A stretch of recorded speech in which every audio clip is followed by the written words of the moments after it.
Hello everyone, my name is Protesilaos, also known as Prot. Today is Wednesday, the 5th of June 2024. It is a very warm day.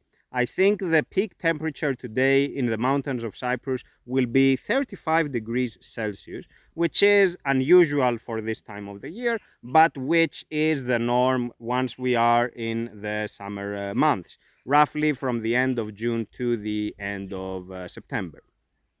Because of this heat, what I have been doing the last couple of days is reworking the water pipes such that I place them underground. I need to cover them with soil to insulate them from the scorching sun. And I have to do that because otherwise the water that comes into the hut is so hot that I cannot use it. And I have to let it flow for a few minutes, which is very wasteful. I don't want to do that. So this is what I have been doing, but now it's midday and I am taking a break, so it's time to do some philosophy.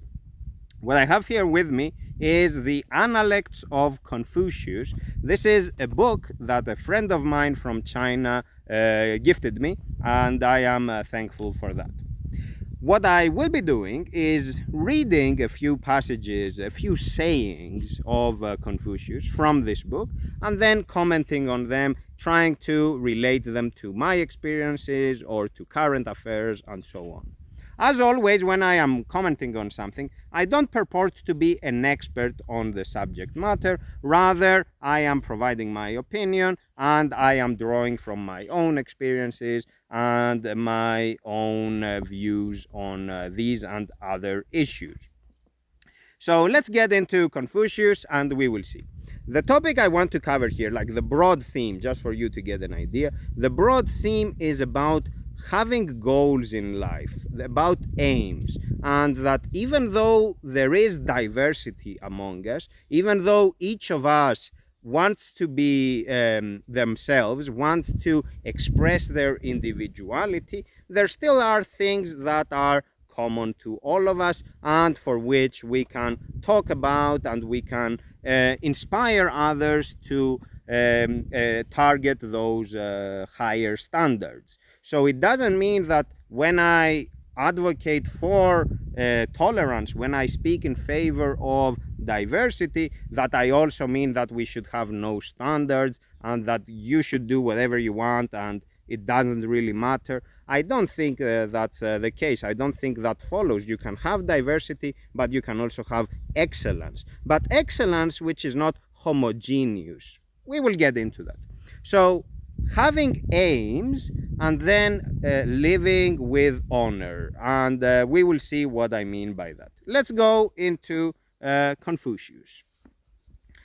The sayings of Confucius in the book, as you can see over here, are marked in a darker background, and there is the English and the Chinese version, and there are some comments from the editor as well. I generally skip those comments. I don't really care about them. Sometimes they are insightful. At other times, they just explain what is already clear, I think.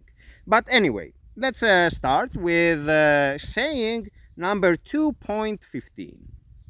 The master said, meaning Confucius, the master said, learning without thinking leads to puzzlement. Thinking without learning is perilous.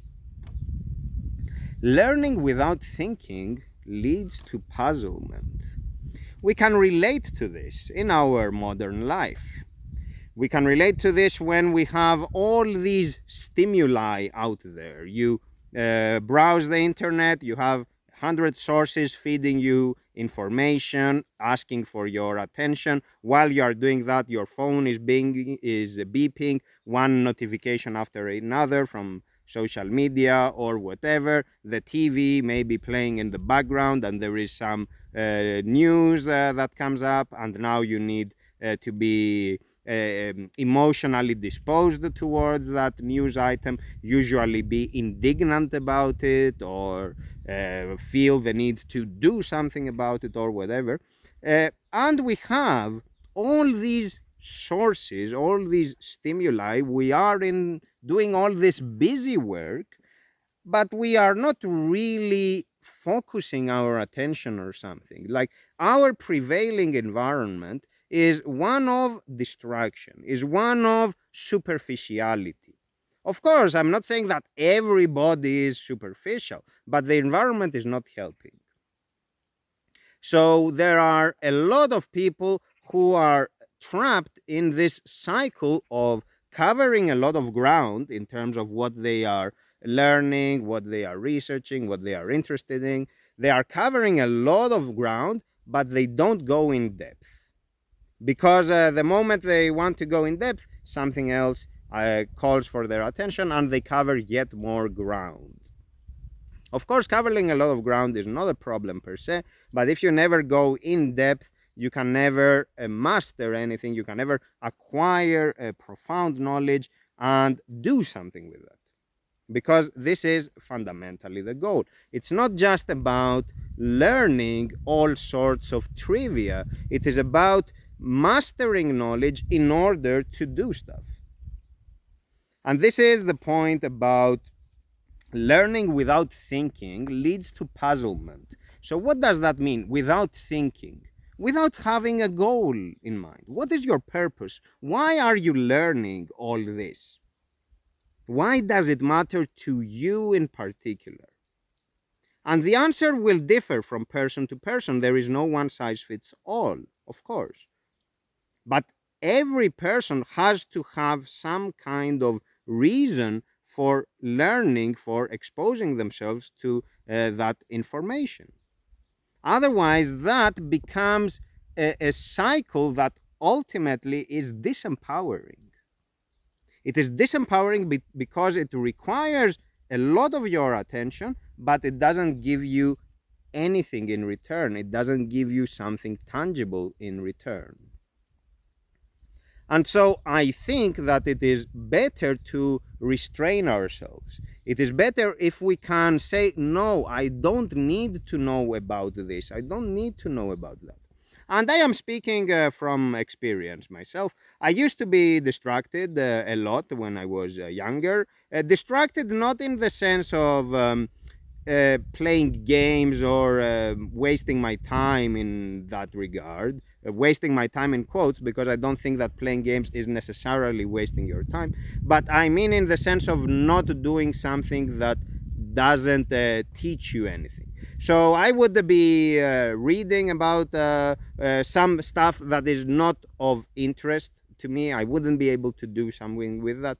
And then I would spend a large amount of time on areas that I couldn't do anything with.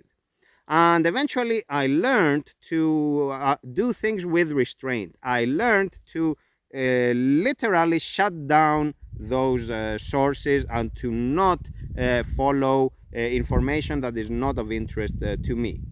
So I learned to focus on a few things, but to go in depth.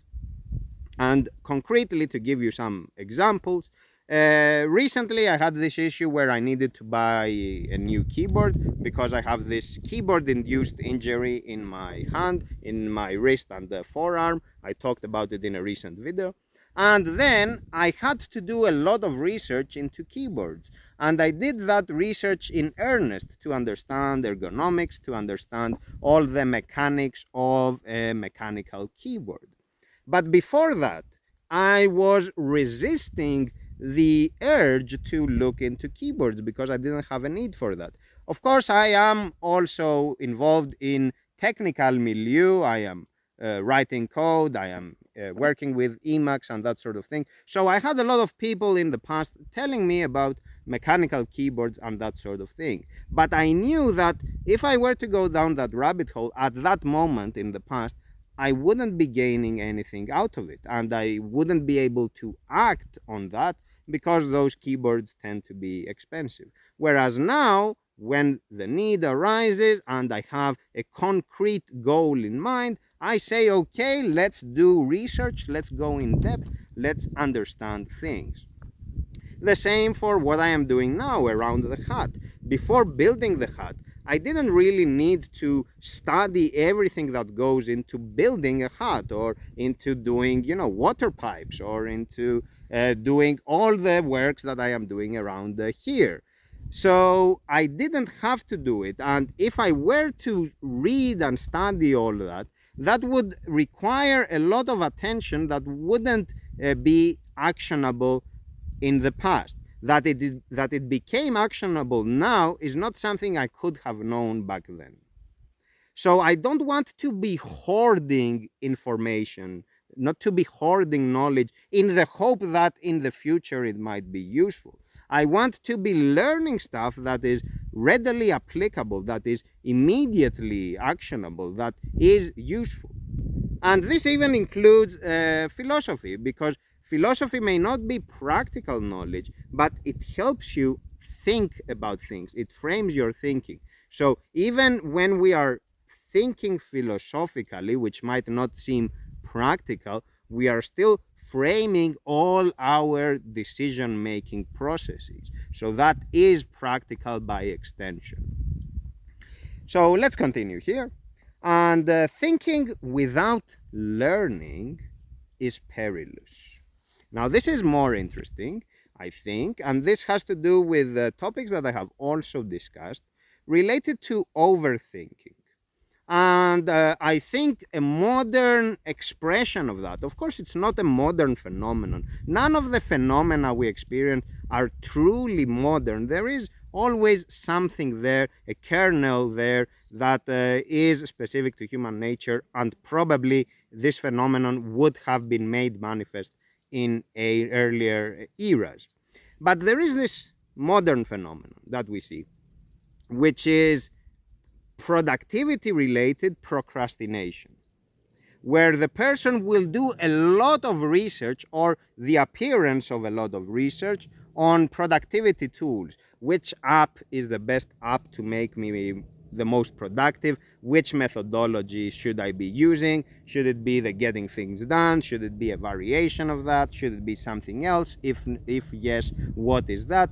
And they go down that rabbit hole of thinking and overthinking all the possible options and all the permutations in between the various methods and so on, but they never actually do any kind of productivity. And this is why it's productivity related procrastination. So it appears to be research on how to be more productive, but it becomes self-referential. It becomes like an end in itself. I am researching for the sake of researching. Or I am playing around with all those shiny apps for the sake of playing around with shiny apps. And so the years go by, and this person who goes through that cycle is again disempowered because they don't have something to actually do work with. And they will go from one shiny app to the other, and they will keep overthinking it. And this is why this is considered by Confucius perilous, because ultimately you start feeling bad about yourself. You are like, can I not be productive? Am I defective in some way? Am I deficient? What's the deal? And I think it's not that somebody is defective or deficient or whatever. It's rather that they have a falsehood that is guiding them. The falsehood is that you can have the perfect productivity figured out in advance, at the outset. And I think this is a falsehood, because you can never, ever know everything about yourself before you put yourself out there, before you experience things, before you do stuff. How can you know what you like and do not like before you experience that for which you have an opinion about? Of course, you can approximate it by relating it to experiences that you have already witnessed, so that's fine, but there are many experiences that you cannot relate to. And to give again a concrete example with the keyboard, since I mentioned that, before going into keyboards, I couldn't tell you what kind of key, like the key switch, like how much force it requires to actuate the key, to press the key. I couldn't tell you what I actually like. How could I possibly know? I would have to go and try and see, okay, this works better than the other one. It's as simple as that. You have to experience it. And so this means that you have to have the courage to fail, the courage to proceed through trial and error. It is totally okay to make mistakes. It is totally okay to try stuff and to say, okay, this doesn't work for me, and I will try something else. What you don't want to do is to be trying stuff without any kind of judgment about what works and what doesn't, any kind of critical eye on the details. You will never have the perfect app, the perfect method, or whatever that somebody else figured out and they are just giving it to you. Because whatever method somebody else has may work for them but may not work for you, because different people think differently. We have a different composition of rational and emotional sides. Our neural connections in the brain are different. There is neurodiversity. So we cannot just say that, oh, this is the method, this is the app. And by extension, you should not be, you yourself who may be going through that productivity procrastination phase, you yourself should not be searching for that. Find something small, something that works, and then little by little experiment, but do one step forward at a time. Don't try to cover all the ground, because then there is simply too much for you to learn about, too much for you to study, too much for you to be mindful of and have a critical view towards. And that simply doesn't work. You cannot just scale infinitely. So this is, I think, a very interesting point from Confucius.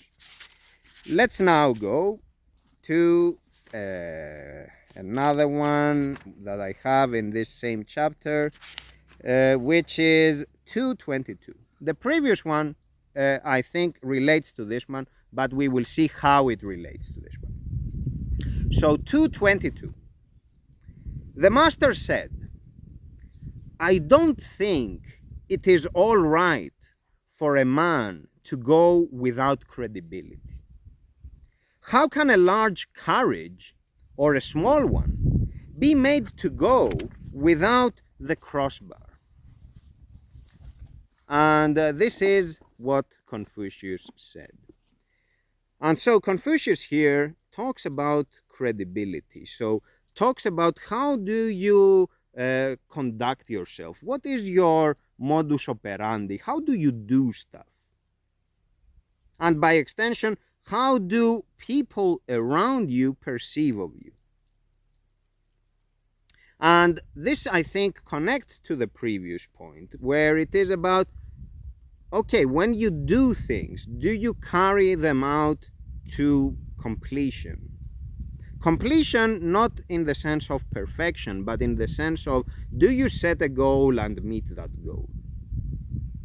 Or do you say, oh, I will do this, and then you do something else, or you don't do anything? And you are kind of serially going through that process. Because if you don't have credibility, then at some point others are not willing to help you either. If you don't put in the effort, if you don't try to live up to some standard, whatever that standard is, it's not a one size fits all. It can be a standard that you set for yourself, okay? But that standard, which either you set for yourself or which makes sense in your situation, if you are not meeting it, and if you say that I want it and I should and whatever, but you are just talking about it and you are not actually doing it, then people at some point will not take you seriously, and if they could have helped, they won't. Of course, some people will go further and they will also make the snarky comments about it, but that is bullying, so let's not consider that.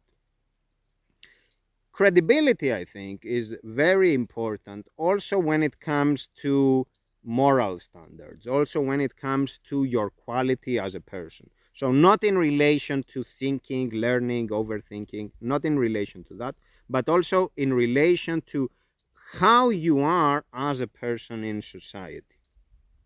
What are the precepts you live by? And here, speaking from experience, there are a lot of religious people around me. And this is something because I get asked all the time, hey, you live in Cyprus, you are from Greece, are you Greek Orthodox Christian? And my answer is no. My answer is no because a vast majority of the Christians I know who profess to be highly religious, I'm not talking about the average person, I'm talking about those who are loud and vociferous about it. Those people, in my experience, are not the embodiment of their precepts. They will talk about, oh, let's forgive someone. You should always forgive. You should never hold any grudges, etc. And then they will go on and talk badly about someone for something they did 30 years ago. So, what am I to make of that? Should we practice forgiveness? Yes or no? And if we should be doing it, why aren't you, who are so opinionated about it, why aren't you practicing it? I don't need to know what the virtue is. I need to see it. I need to see it actualized. Because saying things is easy. You can say whatever you want. You are the greatest person ever, for sure. You can claim anything. But actually doing stuff is difficult. And for me personally, what I value the most in a person is what they do, not what they say. And many times those who actually do stuff, who live by their standards, they don't even say what their standards are. They don't parade the standards. They don't show them. It's not about showing off. It's about actually doing it, living in accordance with those precepts. And this is what I respect the most in a person. And when I say precepts, I mean it in a more general sense, not if they follow a certain book or whatever. That is fine. I don't have a problem with that if they follow it in earnest and not just doing virtue signaling. But I mean more generally about people who are committed to what they are doing. It may be their work, it may be their hobbies or whatever, but they do it in earnest. They don't fool around. They don't do it to impress others. They don't do it to gain in social standing. And for me, this is honorable. And for me, this adds to the credibility, the worth of the person as a person in society. And I think this is what Confucius is commenting about here. And the point about the large or the small courage, I think, is consistent with the idea of diversity, where it is about, I am not, like generally I am not judging you on a global standard. I am judging you on the basis of what you can and cannot do. So I expect you to do what you set out to do. And if you cannot meet that target, then I expect you, if you are honest with yourself, to revise the target and bring it closer to your actual level. Because what matters is not for us to be the best of the best in the world. There is only a tiny minority who will do that. What matters for all of us is to be the best of ourselves, the best version of ourselves. Can I do my work well? Can I be on time? Can I be reliable? These sorts of things, the little things. Whatever it is that I do, I want to do it as best I can. I will put in my heart into it. I will do it in earnest. I won't be faking it. Because I like it, because it is what I am here to do. And so it's about the large and the small. It doesn't really matter. We are not comparing between people. Because I think that is where the trap is. And this also relates to the video I did a few days ago about masculinity and related themes, where again I talked about diversity. Which is, it's not about making all men the same and let's hold all of them to the same standard. I think that's wrong, that's pernicious. But rather, each of them, and each person by extension, each of them, hold them accountable for what they are doing to the extent that they can do it. And for them themselves to be empowered to feel well about what they are doing. Because they are putting forward their best version of themselves. So this is another interesting point from Confucius. And related to this, I want to go much further. Of course, there are many things I can comment on, and I might do more videos on this theme. But let's move now to chapter 4. And we have 4.9, the saying 4.9.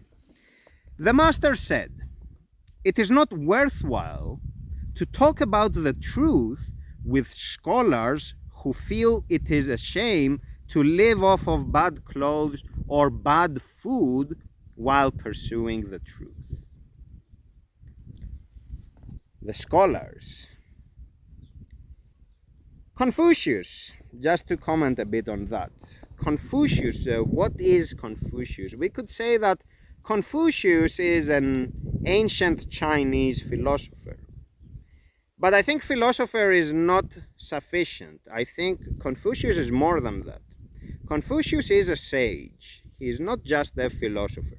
In my opinion, everybody, literally everybody, can be a philosopher. Because philosopher is a friend of wisdom. This is the meaning of the word. For as long as you are trying to improve yourself, for as long as you are trying to be the best version of yourself, it means that you are trying to think about the bigger picture. You are trying to not judge others because you know how hard it is. You know that virtue signaling it is easy, and you know that actually being the embodiment of your virtues, of your precepts, is hard. So you are not judging, you are not doing any of that. And this means that you are a bit more philosophical, a bit more wise in your disposition. You think more. You don't say as much as you could be saying. You withhold judgment. So this is the philosopher, and I think everybody can be a philosopher, and of course there are degrees to how philosophical one is. It's all a spectrum. But with Confucius here, I think he is not just a philosopher, I think he is a sage. And the sage is someone with profound insights, somebody who is much wiser than average. And I don't think everybody can be a sage, otherwise we would have millions of Confucius-like fellows all around, but it's only a handful of them throughout history. So we will be lucky if we ever meet a sage in our life, but it is very unlikely. So here Confucius talks about the scholars. We can think of the scholars as the intellectuals, the intelligentsia, the people with the degrees, the people with the diplomas, with the rubber stamp of authority, the people who are in government and in the special committees and in the task forces, and who are the business gurus and who are consulting whomever they are consulting with a lot of money, and so on and so forth. So we can think of all those people who are definitely smart, who are definitely accomplished, but who are quick to judge, who are quick to judge appearances. Here, Confucius talks about the bad clothes and the bad food. But we can think more generally about appearances. They are quick to judge appearances and to think that, oh, because you have bad clothes and bad food, for, because you are doing that to pursue the truth, you value virtue more than you value those, for example, there must be something wrong with you. And here, this reminds me of an interesting story. I don't remember where I read it, and I don't even know if it's a real thing. That's the thing with ancient anecdotes. But there is a story of Diogenes of Sinope, Diogenes the cynic. So this is an ancient Greek philosopher. Diogenes was stateless. He was exiled from his city-state, from Sinope. Sinope is in modern-day Turkey. He was exiled, and he found his way to Athens, where he was basically homeless. So Diogenes was a man of principle. And we may say he was an eccentric figure as well, but definitely a man of principle. So there was this case where Diogenes was doing some manual labor just to earn some income to survive, and he was washing some lettuce or whatever, some vegetables. And this snarky guy walks in, this scholar, this person of the intelligentsia, walks in and notices that Diogenes is doing this manual labor, this labor with a low social standing. I mean, you are a nobody, right? What are you doing there? And notes, hey Diogenes, if you had paid respects to the local lord, you wouldn't be doing this now. You wouldn't be there washing vegetables.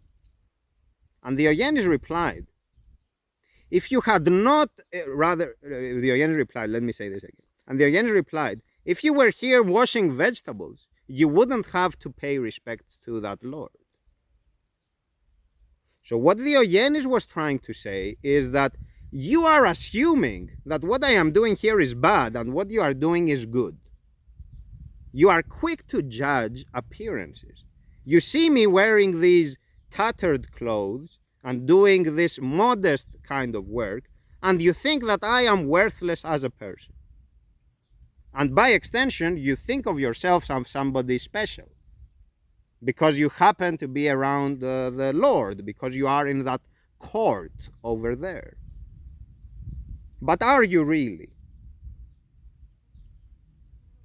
Because it's one thing to be in a hierarchy, to be in a power structure, and to be a member of some group. And it is another thing to live in accordance with principles. And this also reminds me of a myth in the Republic of Platon.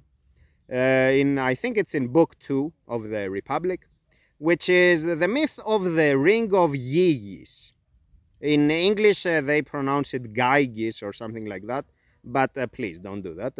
We Greeks are online now, and you can ask us when you are in doubt. So it's the ring of Gyges.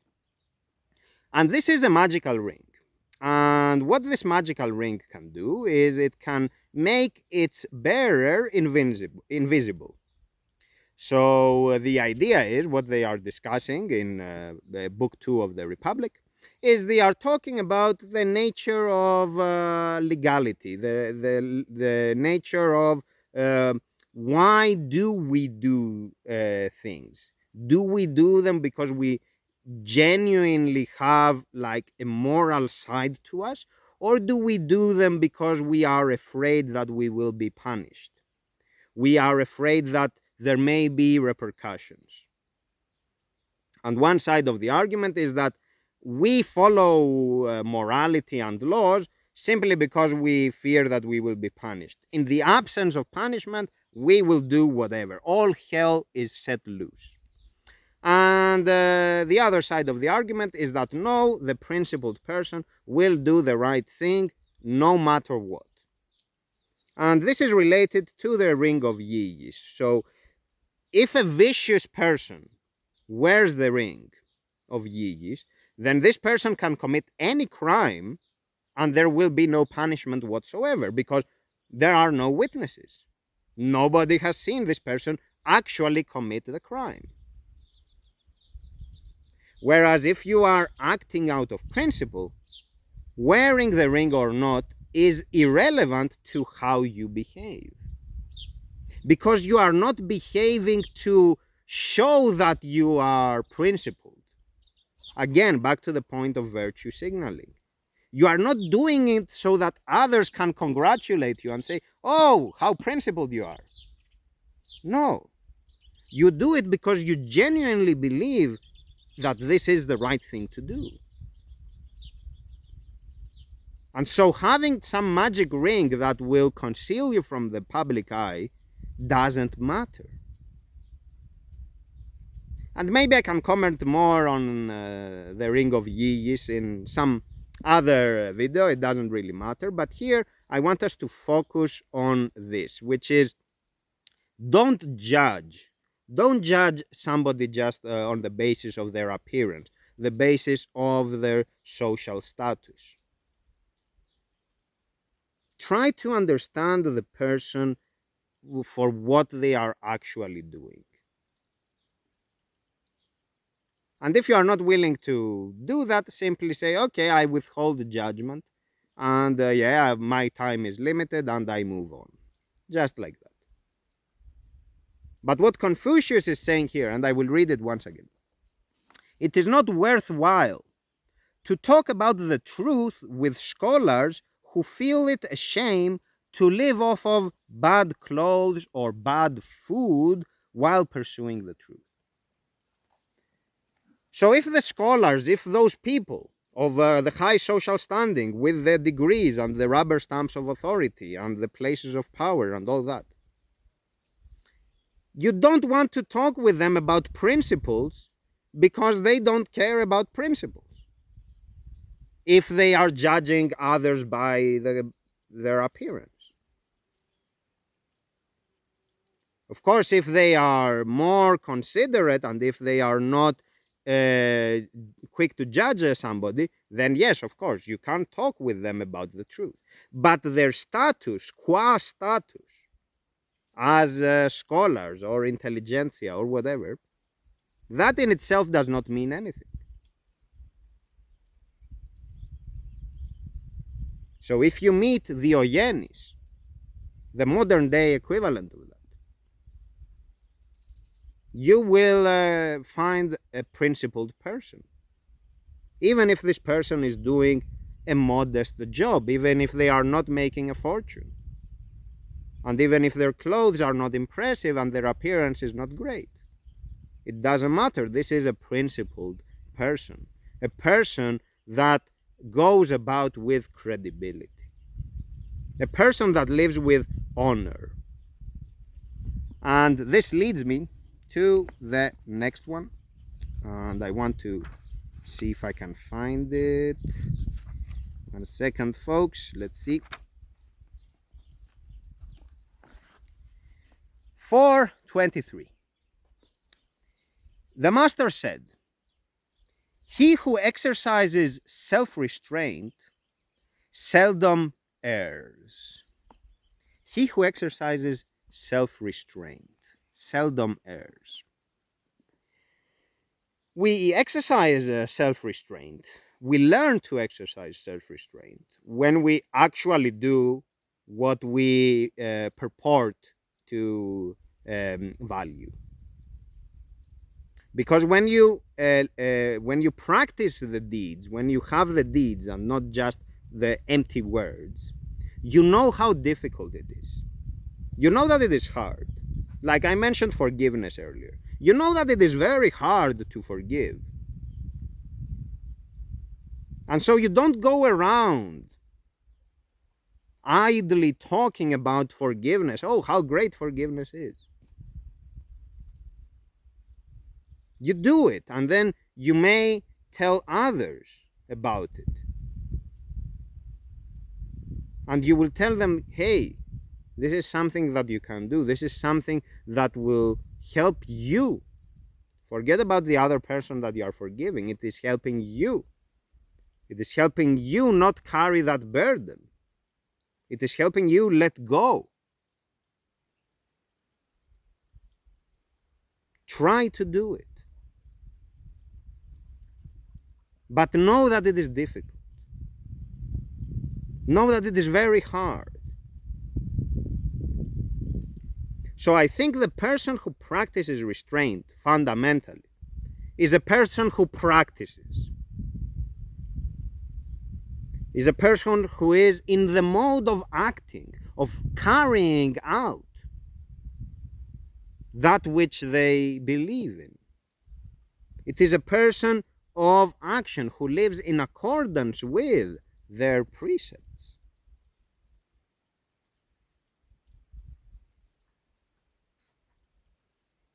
And I think this is really difficult. It's really hard to be the embodiment of what you proclaim, of what you purport to be. And on the flip side, it's very easy to claim to be whatever. But you are not actually that. You are not actually doing stuff.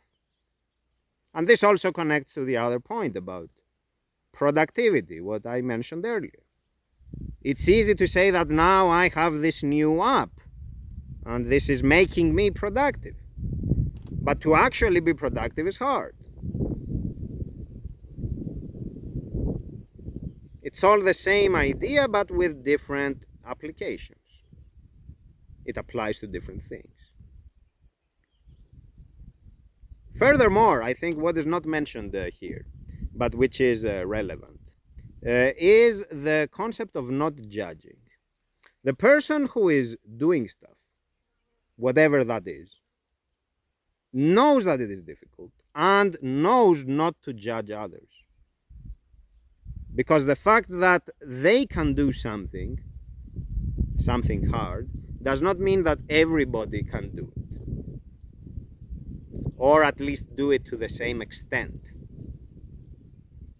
So what the person who acts tends to do is to encourage others, is to empower others, help them do whatever it is they want to do in the way that they can do it, but not to judge them on the basis of some godly standard. The reason we talk about God or the godly standard is to separate it from the everyday human capabilities. And by extension, to disambiguate it from what each person can do. Because each person is endowed with different talents and has different potentialities.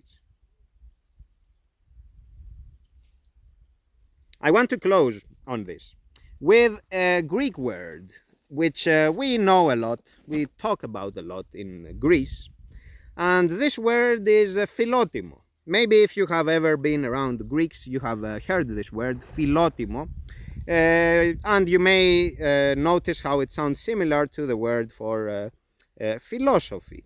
So philo, in this case, means friend, friend of. And in the case of philosophy, it means friend of wisdom. In the case of philotimo, it means friend of honor, friend of worthiness, friend of credibility. And I think philotimo is one of the best things we can have, one of the best qualities we can have. I want to be a friend of credibility. I want to be credible. I want to be doing things in earnest.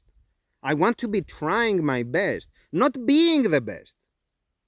That's the difference. because only one will be the best.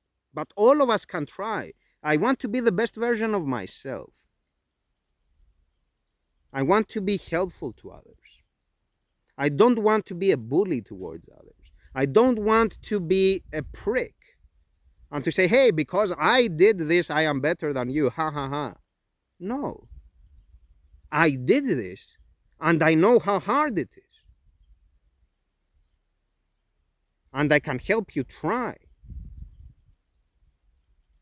And I am happy to encourage you to explore what you can do and to enact change and to enact reform to become a better version of yourself. Not to be held on a global, on an objective standard, no. But relative to what you were doing, to be a bit better.